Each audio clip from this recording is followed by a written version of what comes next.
Bonjour tout le monde, c'est une vidéo un petit peu compliquée que je m'apprête à faire parce que là j'ai traversé 3 jours, enfin plutôt 3 nuits un petit peu particulières et voilà, donc c'est un peu l'objet de ma vidéo d'aujourd'hui. Je sais que beaucoup de personnes n'aiment pas être confrontées à des choses douloureuses ou compliquées à entendre, mais moi ce qui m'est arrivé c'est quelque chose qui sera douloureux toute ma vie. Ce sont des événements douloureux pour tous les parents et je vois pas pourquoi je devrais m'empêcher de parler de certaines choses tabous. Bien sûr, il y a des choses dont je parlerai jamais pour différentes raisons et surtout pour l'intimité de mon entourage. Mais en revanche, pour ce genre de choses, en tout cas ce dont je vais vous parler, pour moi c'est normal. Et si ça peut encore une fois aider d'autres parents, je préfère le faire plutôt que de me taire. C'est pas facile pour moi de parler de ça parce que là j'ai vraiment beaucoup souffert ces derniers jours. J'ai vraiment vécu... c'était assez horrible en fait. Pour commencer, sinon je vais jamais me lancer, donc j'y vais. En fait, 3 soirs d'affilée, je me suis couchée en ayant très très froid. Donc premier soir, je m'étais pas trop couverte, donc je me suis dit que c'était peut-être normal, peut-être que j'aurais dû plus me couvrir, etc. Mais jusqu'à présent, c'est l'hiver depuis quand même un bout de temps. Voilà, le chauffage était dans la chambre et j'aurais pas dû avoir froid comme ça. Voilà. Donc ça fait 3 soirs d'affilée que j'ai très très froid, limite à en grelotter, des frissons sur tout le corps. Donc les 2 soirs qui ont suivi, du coup, je me suis chaudement habillée. Je voulais pas réitérer mon erreur de la première nuit et pareil, j'ai eu très très froid. Très froid et tout d'un coup, comme j'avais très froid, je n'arrivais pas à dormir. Il faut savoir que moi quand je me couche, je m'endors tout de suite. Et bien là, comme je n'arrivais pas à m'endormir tout de suite, et bien mon cerveau a beaucoup gambergé. Et du coup, j'ai commencé à faire des petites crises de larmes. Même un soir, j'ai fait un peu une crise d'angoisse au sujet d'Orlan.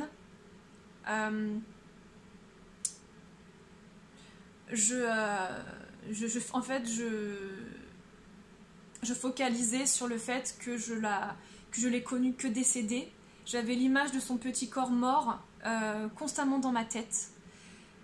Et c'était insupportable et j'ai mis 1h30, 2 heures à m'endormir 3 soirs d'affilée.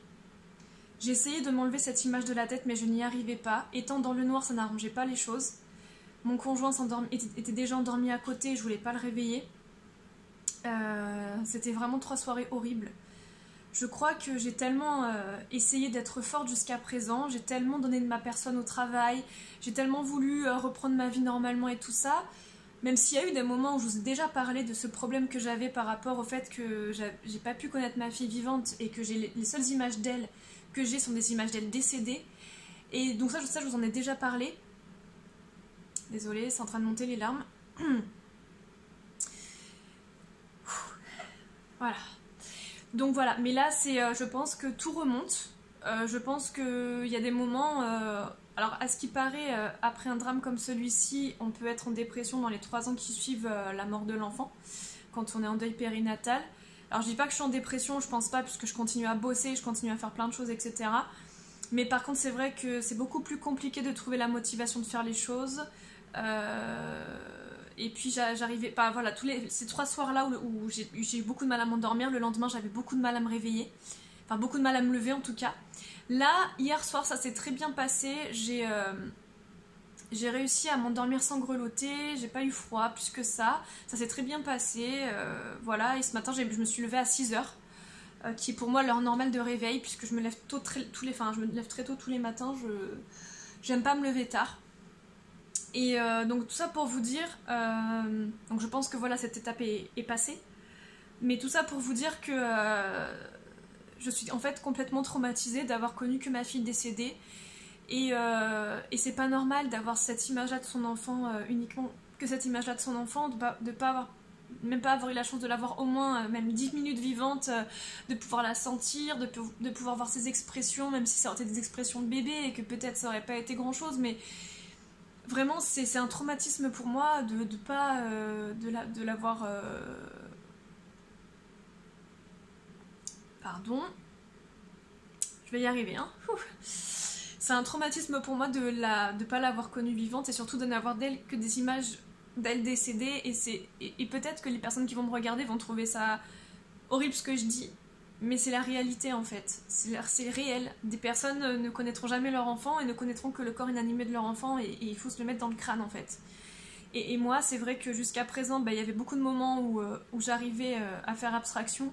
Et là, je pense que tout est revenu dans ma tête en puissance 1000. Et je ne sais pas pourquoi maintenant d'ailleurs, parce qu'il n'y a pas de raison particulière.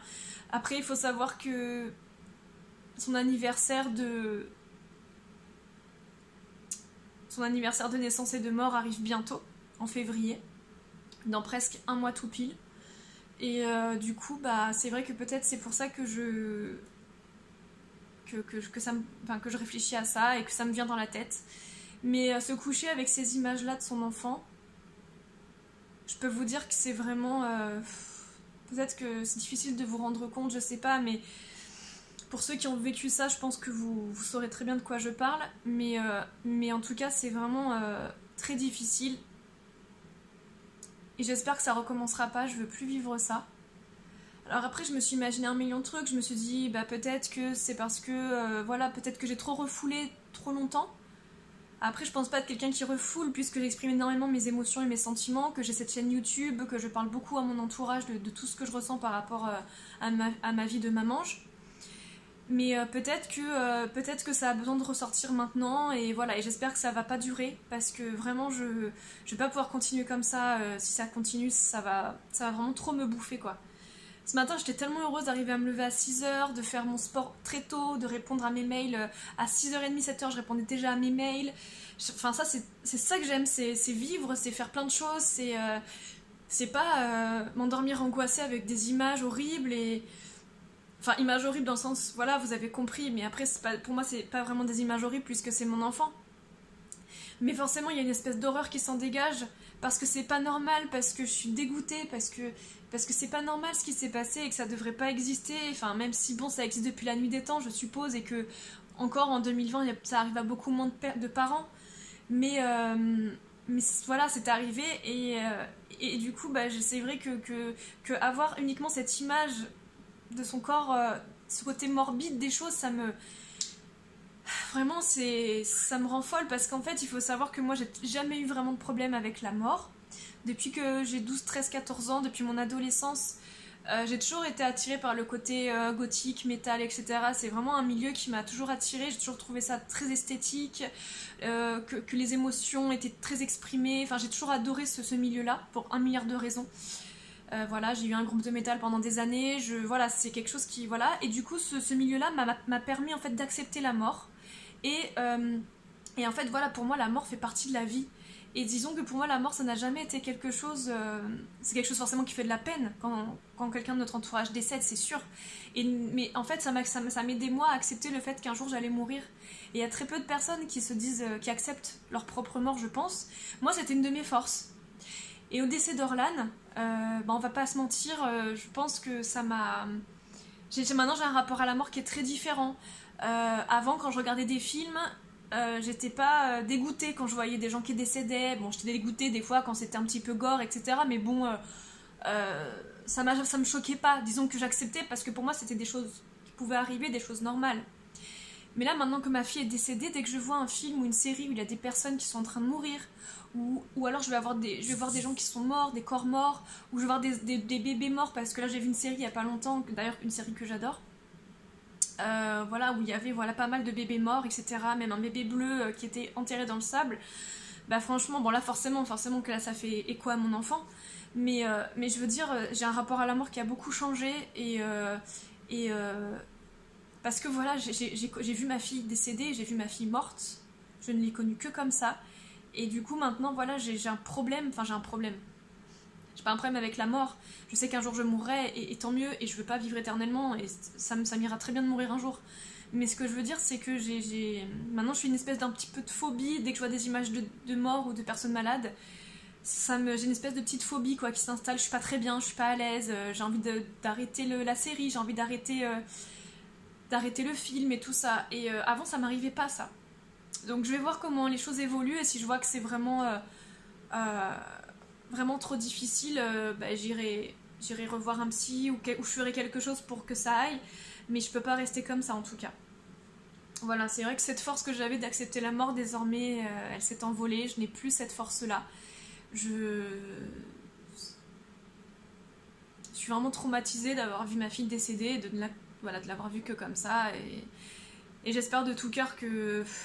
Et en fait, les angoisses que j'avais aussi le soir en m'endormant quand j'avais froid, enfin en m'endormant pas justement, c'était aussi, j'arrêtais pas de me dire qu'elle avait dû souffrir, que tout le monde me dit qu'elle a pas souffert parce que c'était un fœtus. Enfin, pour moi c'était un bébé, mais bon, pour eux, tout le monde me dit qu'elle a pas souffert. Mais je me dis, mais quand même, quand tu t'entoures ton cordon autour du cou 4 fois et que tu décèdes de cette façon, comment tu peux ne pas souffrir? Ok, elle respirait pas puisqu'elle était... ses poumons n'étaient pas sortis, elle était dans mon ventre et tout ça, mais quand même, je me dis, elle a dû quand même ressentir quelque chose, elle a dû... Voilà, et le fait de pas pouvoir être sûre qu'elle a pas souffert, ça aussi c'est pareil, ça me rend folle. Voilà, cette espèce de paix que j'avais retrouvée depuis tous ces mois, je pense que c'est aussi dû au mois de janvier, c'est vrai que c'est un mois un peu compliqué pour beaucoup de personnes, peut-être que c'est ça, j'en sais rien, mais en tout cas ce qui est sûr c'est que là, voilà, j'avais besoin de vous parler de mon rapport à la mort, parce que je pense que ça touche beaucoup de parents, et moi malheureusement c'est en train de me toucher en ce moment, et c'est vraiment très dur à vivre, et j'en ai vraiment marre. Donc si vous avez des astuces ou quoi, n'hésitez surtout pas. Les commentaires ont été désactivés depuis très longtemps sur ma chaîne, pourquoi j'en sais rien, bref. J'ai bien mis pourtant que ça convenait pas aux enfants, donc il n'y a pas de problème.